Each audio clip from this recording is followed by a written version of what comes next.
Alvey Ross opened the app on her phone and typed in the search field. Luckily, the results showed that there was a car already near the area. She had hoped to sleep on the flight from New Orleans, but a crying child with his mother got on the stop in Dallas. She groggily got into the ride-share car after she and the driver verified each other's identities and put her head back against the headrest with her eyes closed. As the car pulled away from the curb, she thought, I just need a 20-minute nap to get my head straight. It would take at least that long to get to the diner in town from the airport. Besides being tired, or because of it, she had a nagging suspicion that she was forgetting something, overlooking something important. As she dozed off, she had images of the notes that her father had sent her weeks ago, floating around in her dreams.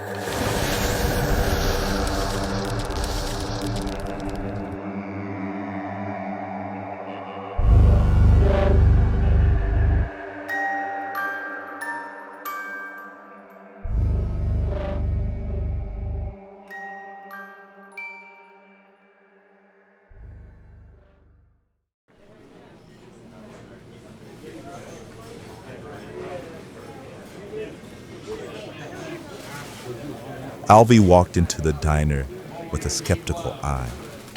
She was not familiar with it, but her uncle recommended the place, and she needed to kill time before she went to his office to pick up keys to his spare car.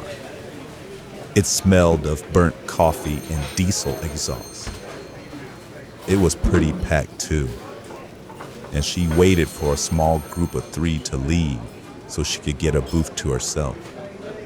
The waitress finally came by to get her order. Eggs, please. I just need some protein. And no coffee. Remembering the burnt coffee smell when she came in, the waitress left and Alvey gazed out the window. It had been about 12 years since she had been to Rockvale, since she had moved to New Orleans with her mom. The waitress, brittle-eyed, name tag crooked, returned quickly and slid a grease-smeared plate of eggs toward her. Alvey really did not have an appetite that morning, but she started in on the eggs anyway. After a few bites, she put the fork down and drifted into thoughts of what if and if only. Her time in Rockvale had been happy for the most part. She remembered her dad and her playing in the town square and getting candy from the shops on the weekend.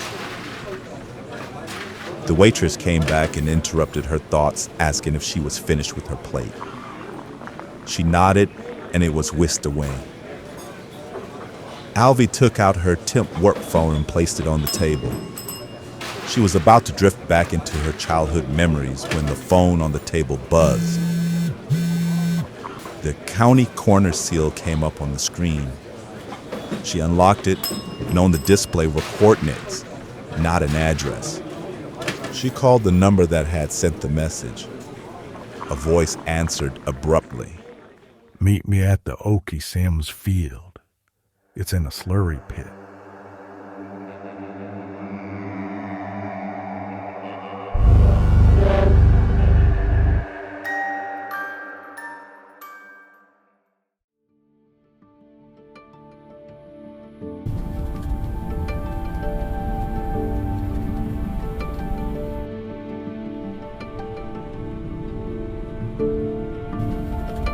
Rockvale announced itself with a cheap sun-bleached sign, half eaten by rust.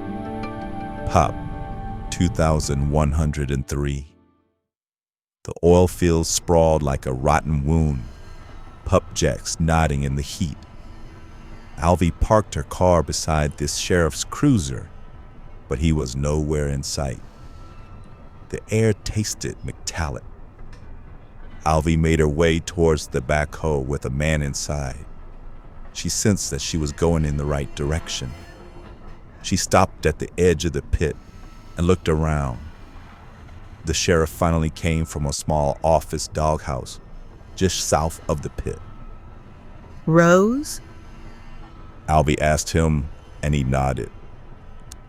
The sheriff was in his early 60s, sweat-darkened Stetson, eyed her like she crawled out from the pit herself.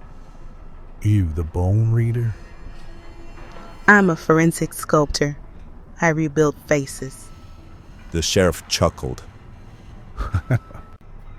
Well, this ain't got one. A slurry pit gaped before them, thick as tar. A backhoe's claw hung frozen high just to the side of the pit. And there, jutting from the muck, a skeletal hand, palm up, fingers curled as if clutching at the sky. Just a hand reaching from the earth's throat. The sheriff waved at the operator in the backhoe cab. All right, Tom. Do your best to get it all in one scoop.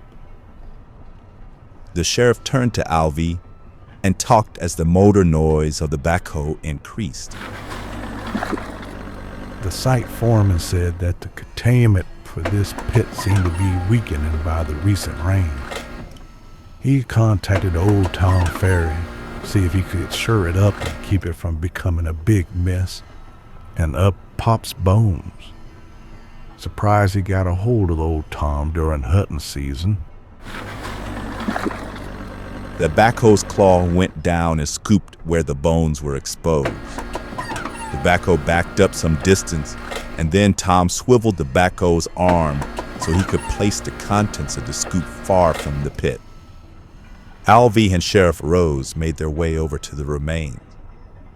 They both looked over the bones for a minute, and then Alvey knelt beside them. Synesthesia hit the second her gloves touched the bone. She picked up the skull. Cold iron, rancid butter. She frowned. Hyode's missing. No voice box meant no vocal cords. No scream. Something crunched in the scrub brush beside her. A man in the brush, gaunt as a winter tree, filthy all over. Tiggs, The sheriff sighed. ain't your day to be weird. The old man grinned, teeth like broken tombstones. Hollow choirs singing. He whispered, and then melted into the brush. Alvey turned back to the pit and caught Tom Ferry watching her from the excavator cab. Sunlight glinted off his wedding band. His stare lingered too long before he cranked the engine, and the backhoe roared to life. Alvey and Sheriff Rose waited until the remains were picked up and transported to the morgue. Before they took the bones, Alvey took a dozen photos with her phone, and now she headed to the motel she had booked for the night. It was dark by the time she arrived. The lady at the front desk eyed her suspiciously, but checked her in. Alvey was too tired to care, and she needed to get started on the rough draft of the remains while everything was still fresh in her mind. After a couple of hours, she took a break and went down the hall to get some ice. You would think West Texas wouldn't be so hot in late September. At least it's not quite as humid as New Orleans. As she went down the hall to the ice machine, Alvey got the distinct feeling that she was being watched. She looked around, but did not see anyone close by. She made it back to the room and started to look through some notes when her cell phone buzzed. She answered quickly. Mama? Hey, are you doing okay? I'm doing fine, but how are you doing? I got a call from the airport that you had a bag waiting. Did you forget it at the airport? That's not like you. Is your synesthesia worse off there? It's about the same, and I'm okay. Just very busy. I was a little distracted and left my laptop in the overhead. Alvey, that's not good. I still don't think it was a good idea going way out there to Rockvale. Your dad has always been good at dropping off the radar and then showing up out of the blue like it was no big deal. I know, Mama. I don't want to get into all that tonight. I know how you can be. But he sent me all of his recent survey notes and wanted to explain something to me that was bothering him. Then nothing from him for 3 months? Consulting with the law enforcement here gives me the opportunity to check into things. I don't want you to get all tangled up and disappointed behind your father's weird views of the world. He was always looking for a conspiracy under every rock and would get upset if you didn't fall in line with what he believed. Yeah, Mama. But look, I have to go. I'll give you a call tomorrow. All right, Alvey. Get some rest so you won't forget your head tomorrow. Love you. Love you too. Alvey sighed and went back working on the sketch, adding more muscularity to it. The motel was near a highway, and the walls trembled whenever a semi rumbled past. It was a little past midnight when she noticed a soft clicking noise. It seemed to be coming from the ceiling fan. She got up to look, and at first thought it was a moth battering itself against the bulb and then landed on the pull string of the ceiling fan. No, not a moth. The odd object was a deer's tooth. As Alvey reached for it, the phone rang in the room. It startled her at first, but after the fourth ring, she answered it. It was a deep, rough voice. The voice said, "You should see my trailer." Alvey heard loud music coming from outside. She went to the window to see through the curtains. Headlights flared in the parking lot. It was a pickup truck blasting music. A dozen mounted skulls lined its bed, antlers jagged against the moon. Every jaw gaped empty, one tooth missing from each.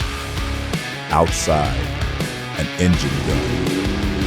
The hollow choir had come collecting.